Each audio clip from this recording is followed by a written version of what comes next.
The book of Yashar, Jasher, chapter 75.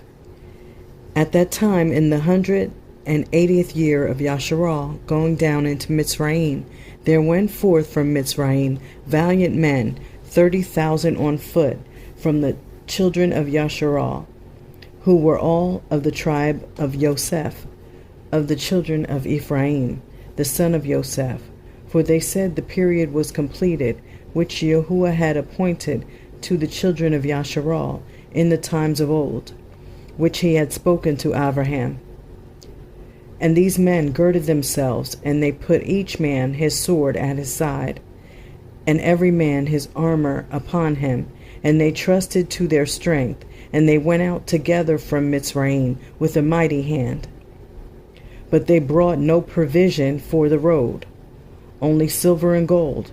Not even bread for that day did they bring in their hands, for they thought of getting their provision for pay from the Pelashitim, and if not, they would take it by force. And these men were very mighty and valiant men. One man could pursue 1,000, and two could rout 10,000. So they trusted to their strength, and went together as they were. And they directed their course toward the land of Gath. And they went down and found the shepherds of Gath, feeding the cattle of the children of Gath. And they said to the shepherds, Give us some of the sheep for pay, that we may eat, for we are hungry, for we have eaten no bread this day. And the shepherds said, Are they our sheep or cattle, that we should give them to you, even for pay? So the children of Ephraim approached to take them by force. And the shepherds of Gath shouted over them, that their cry was heard at a distance. So all the children of Gath went out to them. And when the children of Gath saw the evil doings of the children of Ephraim, they returned and assembled the men of Gath, and they put on each man his armor, and came forth to the children of Ephraim for battle. And they engaged with them in the valley of Gath, and the battle was severe. And they smote from each other a great many on that day.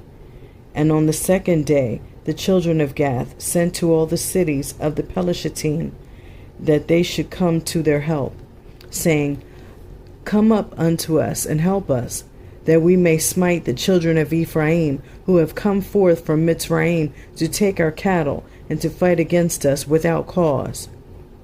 Now the souls of the children of Ephraim were exhausted with hunger and thirst, for they had eaten no bread for 3 days. And 40,000 men went forth from the cities of the Pelashitim to the assistance of the men of Gath.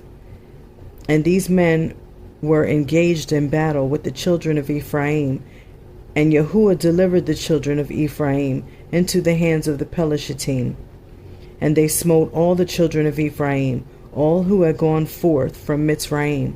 None were remaining but 10 men, who had run away from the engagement.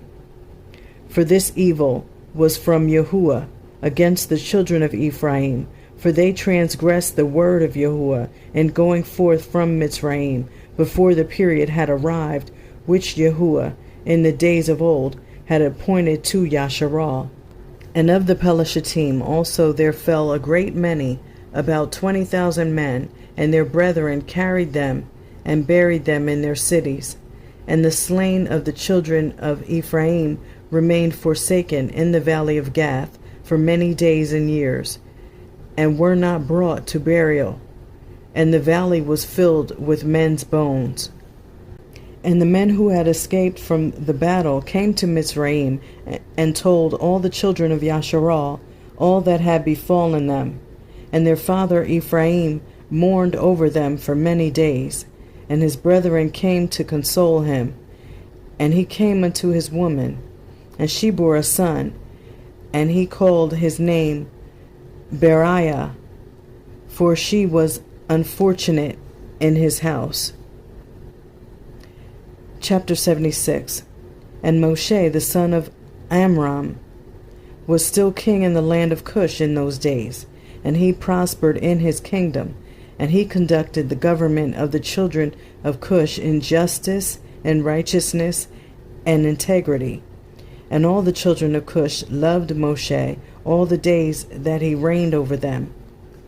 And all the inhabitants of the land of Cush were greatly afraid of him. And in the 40th year of the reign of Moshe over Cush, Moshe was sitting on the royal throne, while Adonyahu the queen was before him, and all the nobles were sitting around him. And Adonyahu the queen said before the king and princes, "What is this thing which you, the children of Cush, have done for this long time?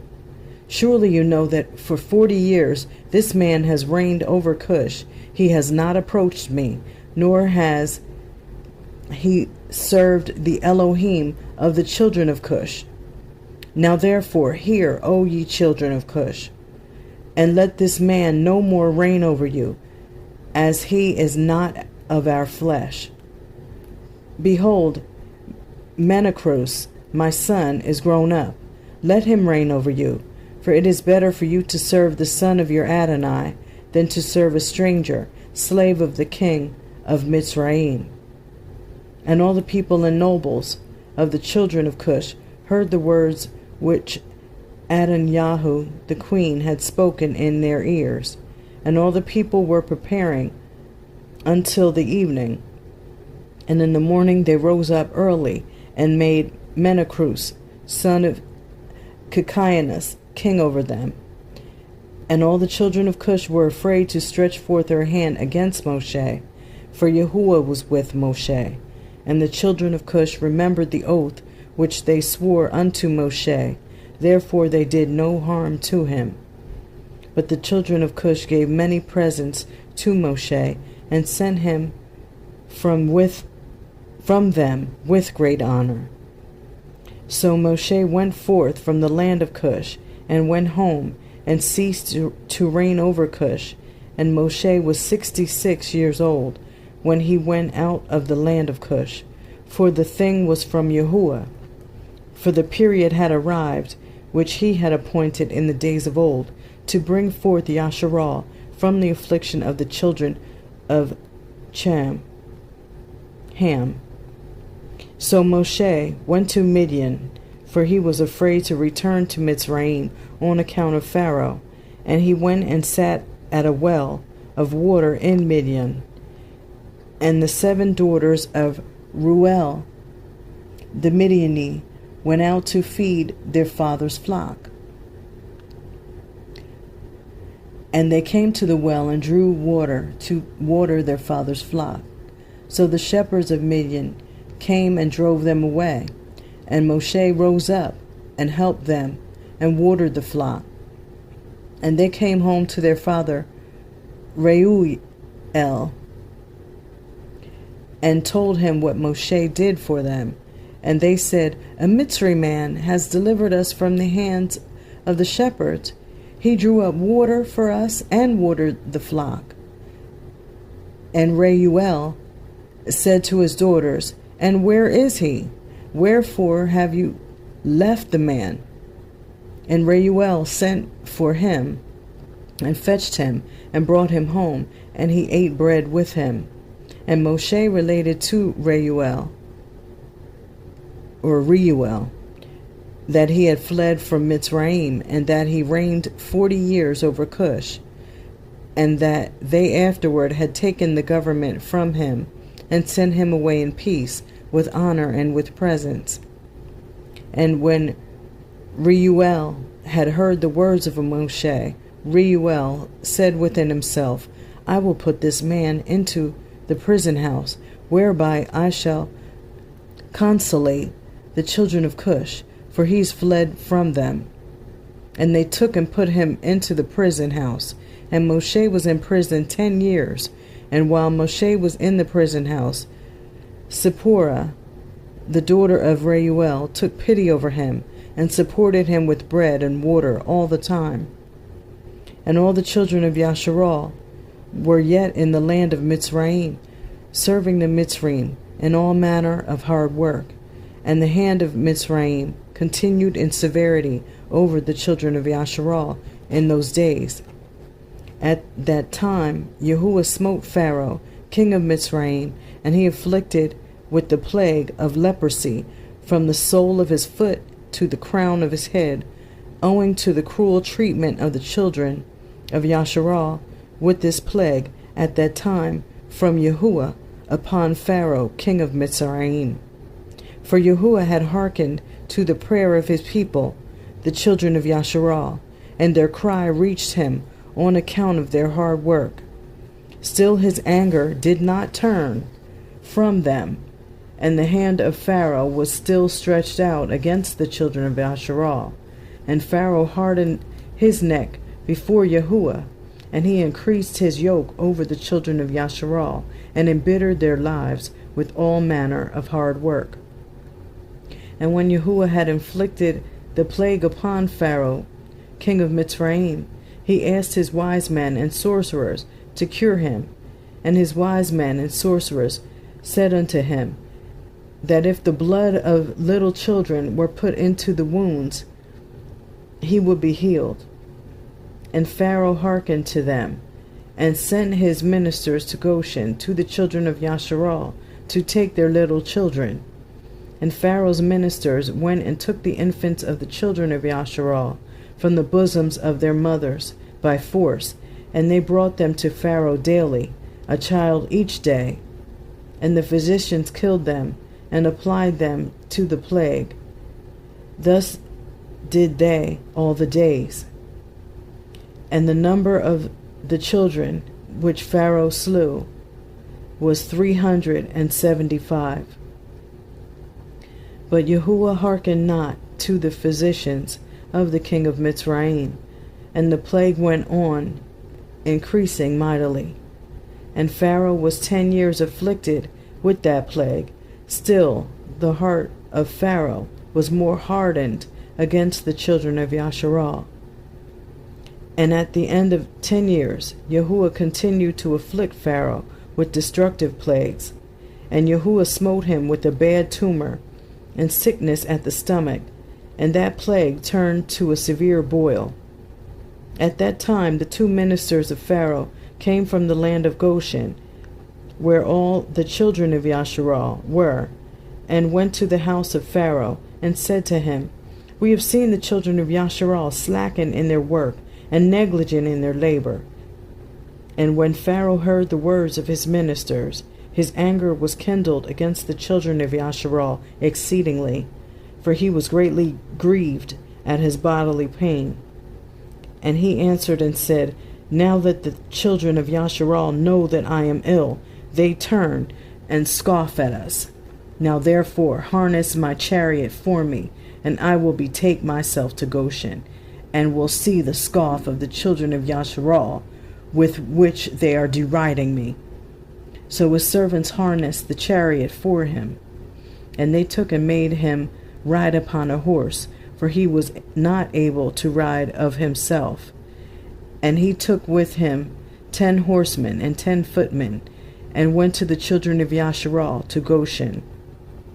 And when they had come to the border of Mitzrayim, the king's horse passed into a narrow place, elevated in the hollow part of the vineyard, fenced on both sides, the low plain country being on the other side. And the horses ran rapidly in that place, and pressed each other, and the other horses pressed the king's horse. And the king's horse fell into the low plain, while the king was riding upon it. And when he fell, the chariot turned over the king's face, and the horse lay upon the king. And the king cried out, for his flesh was very sore. And the flesh of the king was torn from him, and his bones were broken. And he could not ride, for this thing was from Yahuwah to him. For Yahuwah had heard the cries of his people, the children of Yasharal, and their affliction. And his servants carried him upon their shoulders, a little at a time, and they brought him back to Mitzrayim. And the horsemen who were with him came also back to Mitzrayim. And they placed him in his bed, and the king knew that his end was come to die. So Aparnith, the queen, his woman, came and cried before the king. And the king wept a great weeping with her. And all his nobles and servants came on that day, and saw the king in that affliction, and wept a great weeping with him. And the princes of the king and all his counselors advised the king to cause one to reign in his stead in the land, whomsoever he should choose from his sons. And the king had 3 sons and 2 daughters, which Aparnith, the queen, his woman, had borne to him, besides the king's children of concubines. And these were their names: the firstborn, Othri; the second, Adikam; and the third, Morion. And their sisters, the name of the elder, Bathia, and of the other, Akuzi. And Othri, the firstborn of the king, was an idiot, precipitate, and hurried in his words. But Adikam was a cunning and wise man, knowing in all the wisdom of Mitzrayim, but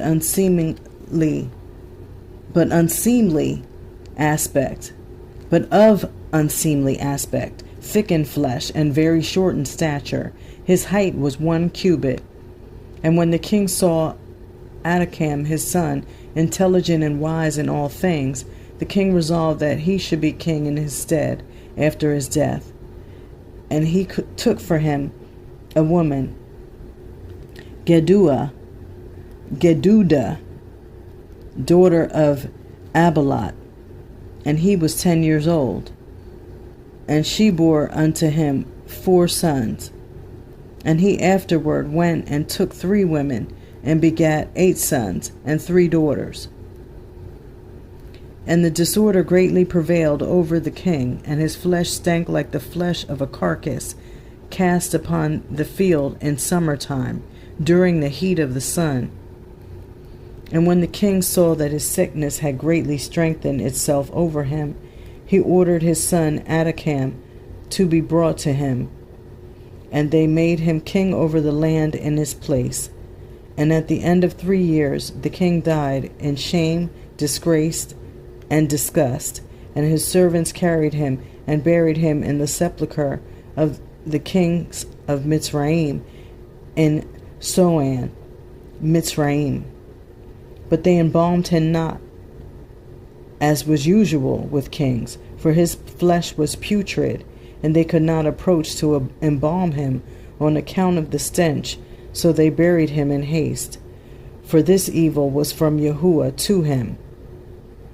For Yahuwah had requited him evil for the evil which in his days he had done to Yashar.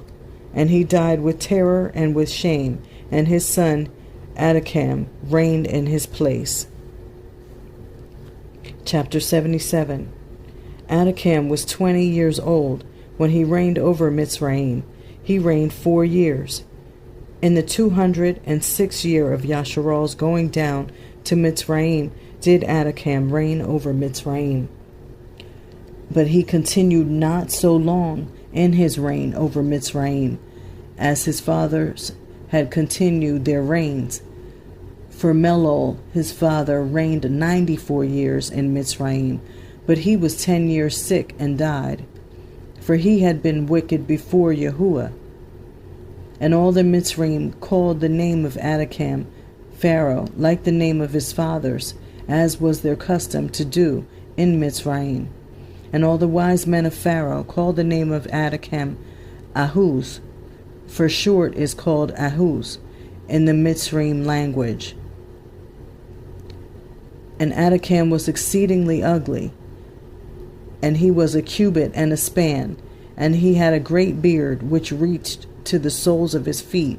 And Pharaoh sat upon his father's throne to reign over Mitzrayim, and he conducted the government of Mitzrayim in his wisdom.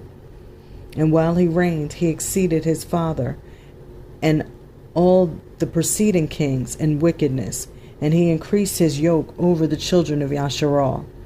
And he went with his servants to Goshen to the children of Yasharal, and he strengthened the labor over them. And he said unto them, Complete your work, each day's task, and let not your hands slacken from our work, from this day forward, as you did in the days of my father. And he placed officers over them from amongst the children of Yasharal. And over these officers he placed taskmasters from amongst his servants. And he placed over them a measure of bricks for them to do according to that number, day by day. And he turned back and went to Mitzrayim. At that time the taskmasters of Pharaoh ordered the officers of the children of Yasharal according to the command of Pharaoh, saying, Thus says Pharaoh, Do your work each day and finish your task, and observe the daily measure of bricks. Diminish not anything. And it shall come to pass that if you are deficient in your daily bricks, I will put your young children in their stead. And the taskmasters of Mitzrayim did so in those days, as Pharaoh had ordered them. And whenever any deficiency was found in the children of Yasharal's measure of their daily bricks, the taskmasters of Pharaoh would go to the women of the children of Yasharal and take infants of the children of Yasharal to the number of bricks deficient.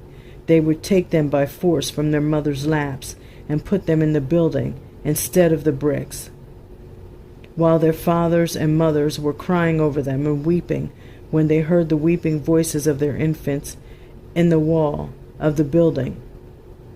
And the taskmasters prevailed over Yasharal, that the Yasharalim should place their children in the building, so that a man placed his son in the wall and put mortar over him, while his eyes wept over him, and his tears ran down upon his child. And the taskmasters of Mitzrayim did so to the babes of Yasharal for many days. And no one pitied or had compassion over the babes of the children of Yasharal. And the number of all the children killed in the building was 270, some whom they had built upon instead of the bricks which had been left deficient by their fathers, and some whom they had drawn out dead from the building. And the labor imposed upon the children of Yasharal in the days of Adikam exceeded in hardship which they performed in the days of his father. And the children of Yasharal sighed every day on account of their heavy work, for they had said to themselves, Behold, when Pharaoh shall die, his son will rise up and lighten our work. But they increased the latter work more than the former. And the children of Yasharal sighed at this, and their cry ascended to Elohim on account of their labor. And Elohim heard the voice of the children of Yasharal and their cry in those days. And Elohim remembered to them his covenant which he had made with Abraham, Yitzchak, and Yaakov. And Elohim saw the burden of the children of Yasharal and their heavy work in those days, and he determined to deliver them. And Moshe, the son of Amram, was still confined in the dungeon in those days, in the house of Reuel the Midianite, and Zipporah, the daughter of Reuel, did support him with food secretly day by day. And Moshe was confined in the dungeon in the house of Reuel for 10 years. And at the end of 10 years, which was the first year of the reign of Pharaoh over Mitzrayim, in the place of his father, Cepher said to her father, Reuel, No person inquires or seeks after the Ivri man, whom you did bind in prison now 10 years. Now therefore, if it seems good in your sight, let us send and see whether he is living or dead. But her father knew not that she had supported him. And Reuel, her father, answered and said to her, Has ever such a thing happened that a man should be shut up in a prison without food for 10 years, and that he should live? And Cepher answered her father, saying, Surely you have heard that the Elohim of the Ephraim is great and awful, and does wonders for them at all times. He it was who delivered Abraham from Ur of the Kasdim, and Yitzchak from the sword of his father, and Yaakov from the Malach of Yahuwah, who wrestled with him at the ford of Yabak. Also with this man has he done many things. He delivered him from the river in Mitzrayim, and from the sword of Pharaoh, and from the children of Cush. So also can he deliver him from famine, and make him live. And the thing seemed good in the sight of Reuel. And he did according to the word of his daughter, and sent to the dungeon to ascertain what became of Moshe. And he saw, and behold, the man Moshe was living in the dungeon, standing upon his feet, praising and praying to the Elohim of his ancestors. And Reuel commanded Moshe to be brought out of the dungeon. So they shaved him, and he changed his prison garments, and ate bread. And afterwards Moshe went into the garden of Reuel, which was behind the house. And he there prayed to Yahuwah Elonyahu, who had done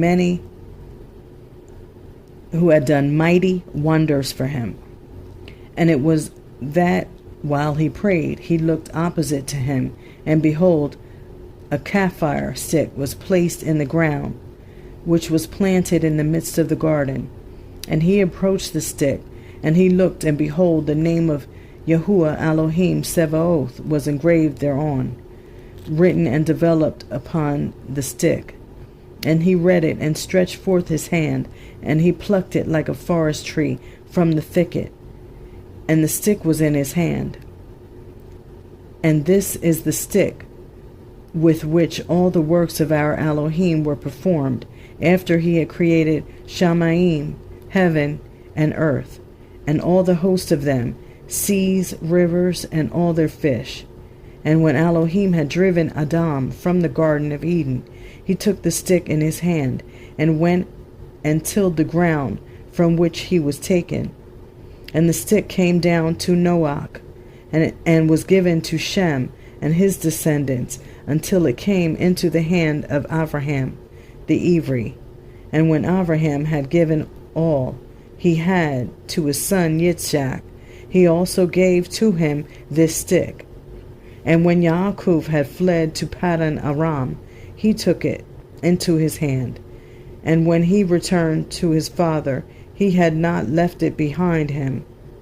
Also when he went down to Mitzrayim, he took it into his hand, and gave it to Yosef, one portion above his brethren.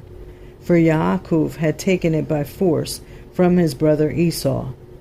And after the death of Yosef, the nobles of Mitzrayim came into the house of Yosef, and the stick came into the hand of Reuel the Midianite. And when he went out of Mitzrayim, he took it in his hand, and planted it in his garden. And all the mighty men of the Canaanite tried to pluck it when they endeavored to get Cepher his daughter, but they were unsuccessful. So that stick remained planted in the garden of Reuel until he came who had a right to it, and took it.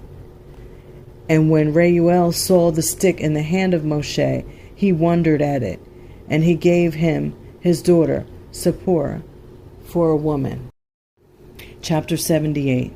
At that time died Baal-Chanan, son of Akbor, king of Edom, and was buried in his house in the land of Edom. And after his death, the children of Esau sent to the land of Edom, and took from there a man who was in Edom, whose name was Hadad, and they made him king over them in the place of Baal-Chanan, their king. And Hadad reigned over the children of Edom 48 years. And when he reigned, he resolved to fight against the children of Moab, to bring them under the power of the children of Esau, as they were before. But he was not able, because the children of Moab heard this thing, and they rose up and hastened to elect a king over them from amongst their brethren. And they afterward gathered together a great people, and sent to the children of Ammon, their brethren, for help to fight against Hadad, king of Edom. And Hadad heard the thing which the children of Moab had done, and was greatly afraid of them, and refrained from fighting against them. In those days Moshe, the son of Amram, in Midian, took Cepher, the daughter of Reuel, the Midianite, for a woman, and Cepher walked in the ways of the daughters of Yaakov. She was nothing short of the righteousness of Sarah, Rivkah, Rachel, and Leah. And Cepher conceived and bore a son, and he called his name Gershom, for he said, I was a stranger in a foreign land. But he circumcised not his foreskin at the command of Reuel, his father-in-law. And she conceived again and bore a son, but circumcised his foreskin, and called his name Eleazar. For Moshe said, because the Elohim of my fathers was my help, and delivered me from the sword of Pharaoh. And Pharaoh, king of Mitzrayim, greatly increased the labor of the children of Yashar in those days, and continued to make his yoke heavier upon the children of Yashar.